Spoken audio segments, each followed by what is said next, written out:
1. Introduction. My name is Helen. I am 26 years old. I live in a small apartment in the city. One evening, my best friend Emma called me. She wanted me to go to a party with her. The party was at a big hotel. I felt tired and did not want to go. I told Emma, I don't want to go.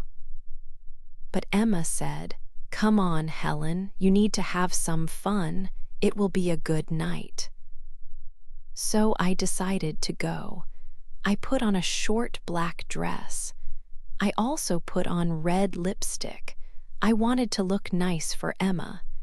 When we arrived, the party was very lively. There was loud music playing. Bright lights flashed everywhere. Many people were laughing and talking. Some people were dancing on the dance floor. Others were drinking at the bar. I looked around the room. Then I saw him. He was standing near the bar area. He wore a white shirt. The sleeves of his shirt were rolled up. He looked very confident. He seemed calm and handsome. He looked like a man who knew what he wanted in life. He saw me and smiled. I felt a little shy, but I smiled back at him. He started to walk towards me. My heart beat a little faster. He stopped in front of me. He said, "You look beautiful tonight." His voice was deep and smooth. His eyes were kind, but they also held a secret. I felt like he was looking only at me. We began to talk. We talked for a long time. He told me jokes, and I laughed a lot. I had not laughed so much in many months. When I was with him, I forgot about everything else. He made me feel very special. It was a wonderful feeling. Later, we moved to the dance floor. We started to dance slowly. I could feel his hand gently on my back. I could feel his warm breath near my ear. I did not want him to stop. I did not want our time to end. The music became softer. He looked into my eyes. He spoke very quietly. He said, "Let's go somewhere quiet." I did not need to think about it. I just said, "Okay." I felt a strong connection to him. It was like we had known each other for a long time. We left the party together. We walked out of the big hotel.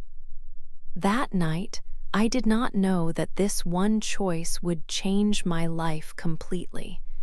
I did not know what would happen next, but I felt happy and excited to be with him. 2. A big surprise. The morning sun shone into the room. I slowly opened my eyes. Marco slept next to me. For a moment, I felt happy.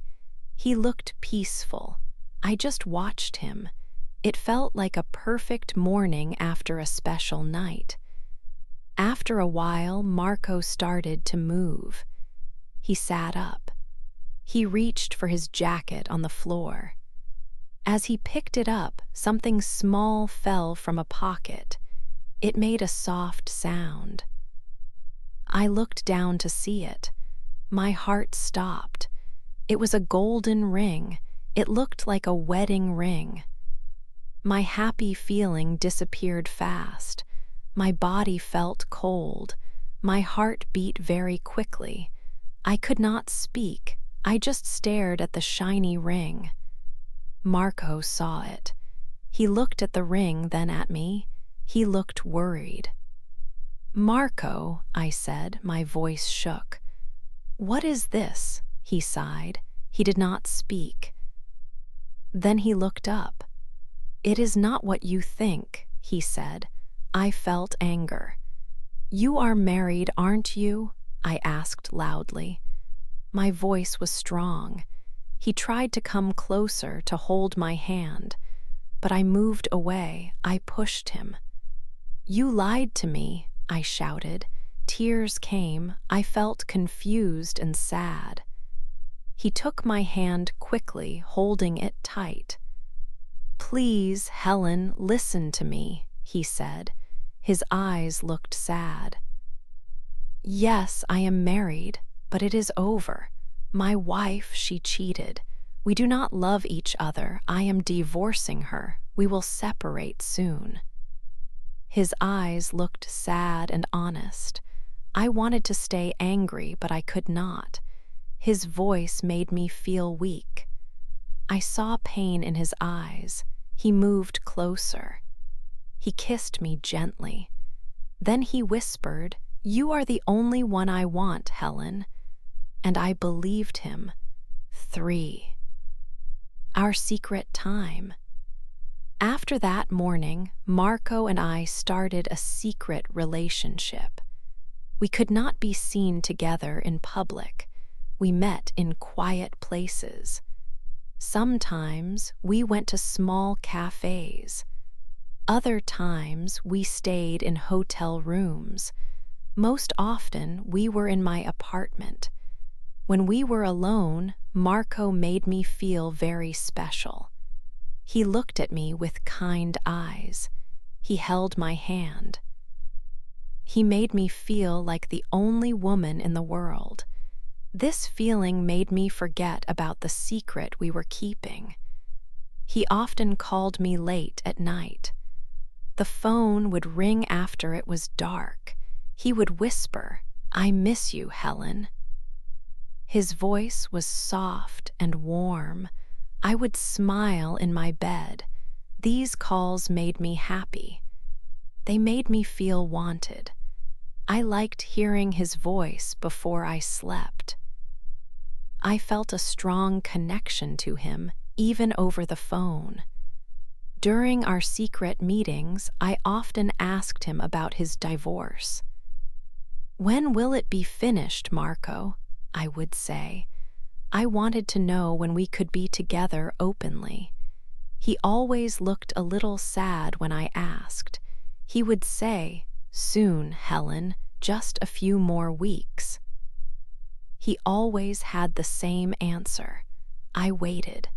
I wanted to believe his words. I truly hoped he was telling me the truth.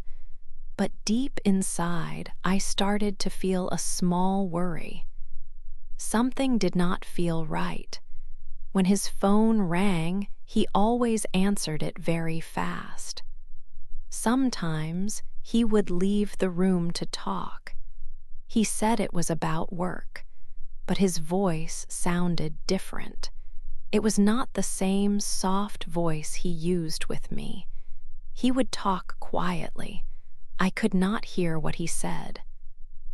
These small things made me think. They made me wonder. I tried to push these thoughts away. I told myself that he loved me. I thought he was just scared about his divorce. Maybe his wife was making things difficult. I wanted to trust him completely. My feelings for him were strong. This love made me blind to the small signs. It made me ignore the doubts that grew in my heart. I wanted our secret time to become our open time very soon. 4 first doubts. One evening, Marco came to my apartment. He looked very worried. His face was tired. I asked him what was happening. He told me about his wife. He said she was not signing the divorce papers. He explained that she was making things difficult. "She wants to make my life hard," he said, his voice low. "She does not want to let me go." I felt a pang of sadness for him. I put my hand on his cheek, trying to offer comfort. "We will get through this," I told him, trying to sound strong and hopeful. I wanted to believe him completely, but a small, quiet voice inside me started to ask questions. I tried to ignore it, pushing the uneasy feeling away. I still wanted to believe in our future, but after that night, things did not get better. In fact, they slowly got worse. Weeks passed, then months. Marco started to cancel our dates often. He would call at the last minute and say he could not meet. Sometimes he just sent a short message instead of calling. He always had an excuse ready. He said he was busy with work or that his wife was causing more problems. He told me he was trying his best to fix everything, but his words felt less convincing each time. I started to feel very strange. It was like I was a secret, not a real girlfriend. We could never go to public places, not even for a simple coffee. He only called late at night, and now even those calls were less frequent. I felt like I was constantly hiding, and it made me feel very lonely. My friends did not know about Marco. My family did not know. It was a heavy burden to carry all by myself.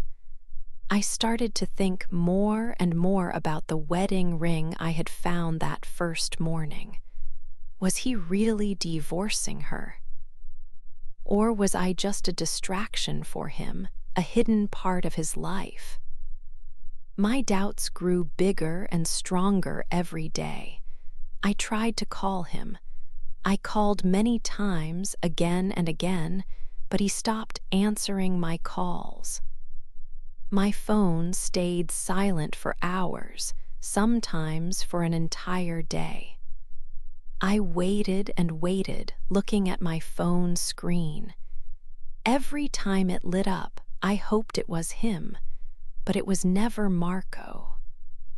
This silence was loud. Then, very late one night, my phone made a sound. It was a message from Marco. It was short and cold. "Can't talk now, don't call." Just those few words. My heart felt heavy, like a stone. It was a small message, but it spoke loudly. It was like a cold hand touching my chest, confirming my fears. I felt a little piece of my heart break that night. The dream of our future together started to crack, and I felt lost and unsure. This was not the love I had imagined. It was a love full of shadows and unanswered questions. 5. The sad truth. A month later, Marco came back. He had flowers and said sorry. "I am sorry, Helen," he said. "Things at home are crazy, but I love you." I forgave him. I always did. I wanted to believe him. One afternoon, Marco was in the shower. His phone rang. I saw the name on the screen, Anna Red. It was his wife. The heart next to her name made my heart beat fast. He said he was divorcing her. Why was her name saved like that? My hands started to shake. I felt afraid and angry. I knew it was wrong, but I answered the phone. "Hello," I said softly. There was silence. Then a woman's voice said, "Who is this?" I did not speak. I hung up quickly. My hands were shaking very badly. My mind was full of questions. When Marco came out of the shower, I looked at him. "Does she know about me?" I asked. He froze. He looked shocked. "You answered my phone?" he asked. His voice was not kind. "You told me you were divorcing her," I shouted. But you still have her name with a heart. Tell me the truth." He looked at me with tired eyes. He did not look happy. "It's complicated," he said. That word, complicated, broke something inside me. It was not an answer. It was a lie. It was an excuse. I understood then. His story was not just complicated. It was a big lie. All his words, all his promises were false. My heart felt very heavy. The sad truth was clear. I had been living a lie with him. 6, meeting his wife. I could not live with the lies anymore. I needed to know the real story. My heart felt very heavy, but I knew I had to be brave. One afternoon, I made a difficult decision. I decided to go to Marco's house. I had his address from a letter he once left in my apartment. My hands shook slightly as I typed it into my phone's map application. The drive felt very long, each minute passing slowly. My mind was full of many questions. What would I say to her? What would she say to me? Would she be angry? Would she be very sad? I parked my car a little distance from his house.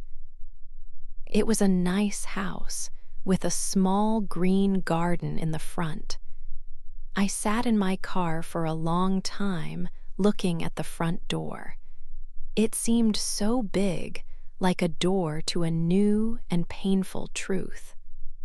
Finally, I took a very deep breath. I opened the car door and stepped out. Each step towards the house felt heavy and slow. My heart was beating very fast in my chest. I walked up to the front door and lifted my hand. I knocked gently at first, then a little louder, waiting for someone to answer. After a few moments, the door opened. A woman stood there. She was tall and had kind eyes. Her dark hair was neatly styled, and she wore a simple, elegant dress. She looked calm and beautiful. She was not angry or sad, just polite. She looked nothing like the angry, difficult woman Marco had described to me. "Hello," she said softly, with a gentle smile. "Can I help you?" I swallowed hard. My voice felt very small. "My name is Helen," I said. "I need to talk to you about Marco." Her smile slowly disappeared. Her face changed a little, but she still looked calm. She opened the door wider and invited me inside. "Please come in," she said. I walked into a warm, bright living room. There were photos on the walls, pictures of Marco and her smiling together. There were also photos of children. My stomach felt very sick. We sat down on a comfortable sofa. I took another deep breath. "I met Marco a few months ago," I began. "He told me he was divorcing you. He said you were not happy. He said he loved me." I told her everything. I told her about our secret meetings, the late-night phone calls, his promises of a future together. I told her about the wedding ring I found in his pocket. I told her about his many excuses, how he said you made things very hard for him. She listened to every single word. She did not interrupt me at all. Her eyes looked at me, full of thought and a little sadness. When I finished speaking, there was a long and heavy silence. The quiet felt very loud in the room. Then she spoke. Her voice was steady, but I could hear a little pain in it. "We are not divorcing," she said clearly. "We are happy. Marco told me he was working things out with me. He said he wanted to make our marriage strong again for our family." My whole body went cold. It was like a big, heavy stone fell directly on my heart. Every single word Marco had said was a lie. He had lied to both of us, to me and to her. My eyes started to fill with tears. I did not know what to say. My mind felt completely empty. She stood up slowly from the sofa. "Thank you for telling me, Helen," she said. "You deserve better than lies." Then she turned and walked upstairs, leaving me alone in the living room. I sat there for a moment, feeling completely lost and numb.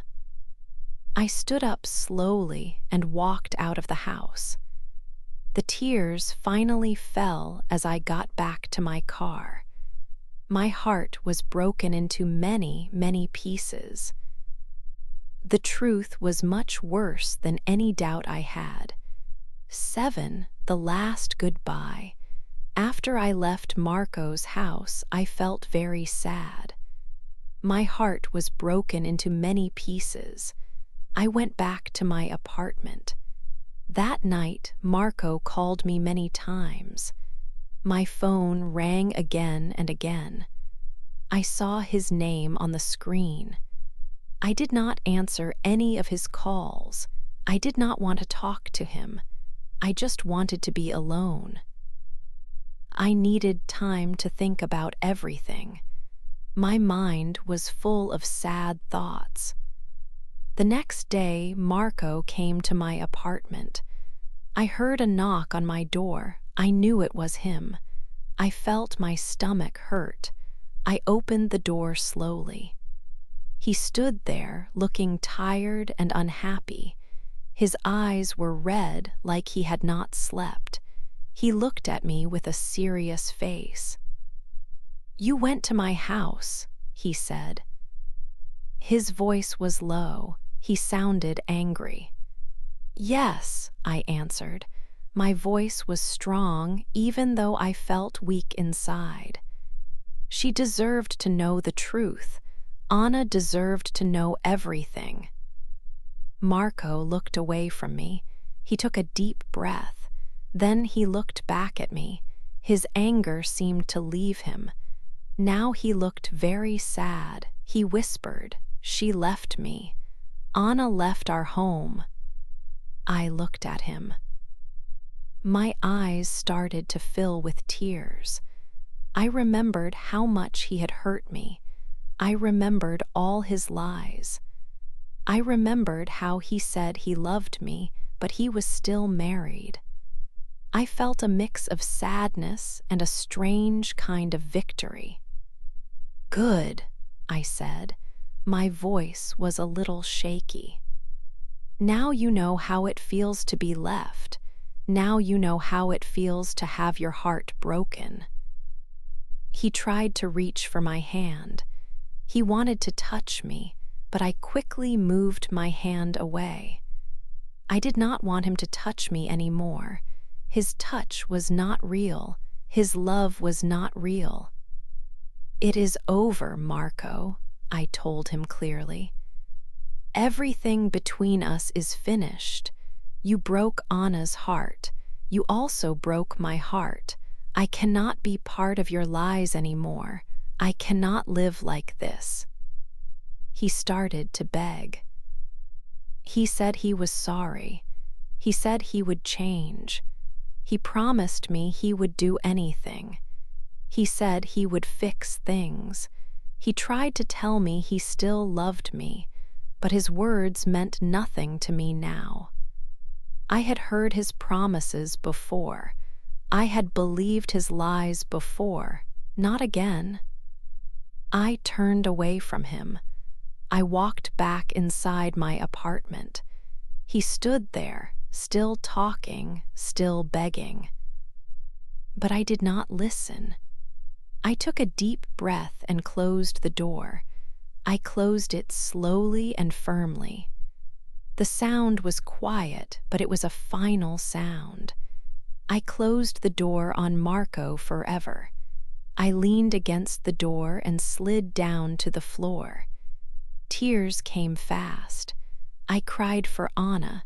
I cried for myself. I cried for all the lost time and all the pain. It was truly the last goodbye. 8. A new start. Months passed slowly after Marco left. Each day felt a little lighter than the one before. The sadness in Helen's heart slowly began to get smaller. It was not an easy time, but she knew she was getting stronger. She spent more time with her friend Emma. Emma helped her to laugh again. Helen also started to focus more on her work and her own life. She learned to enjoy simple things. These included quiet evenings at home or peaceful walks in the park. This time of healing was good for her. As time went by, Helen thought a lot about everything that had happened. She understood that some lessons are hard, but they help you grow. She had trusted Marco, and he had lied to her. She had believed his promises, but they were not true. This experience taught her an important thing. Lies always cause pain. They can hide for a while, but they always come out in the end. When the truth comes, it can break hearts. Helen felt the pain of those lies. She knew Anna, Marco's wife, felt it too. One afternoon, many months later, Helen was walking near her apartment. She felt calm. She decided to stop at a small cafe for coffee. As she looked for a table, she saw him. Marco was sitting alone at a table by the window. He looked different. His face seemed older, and his eyes looked tired.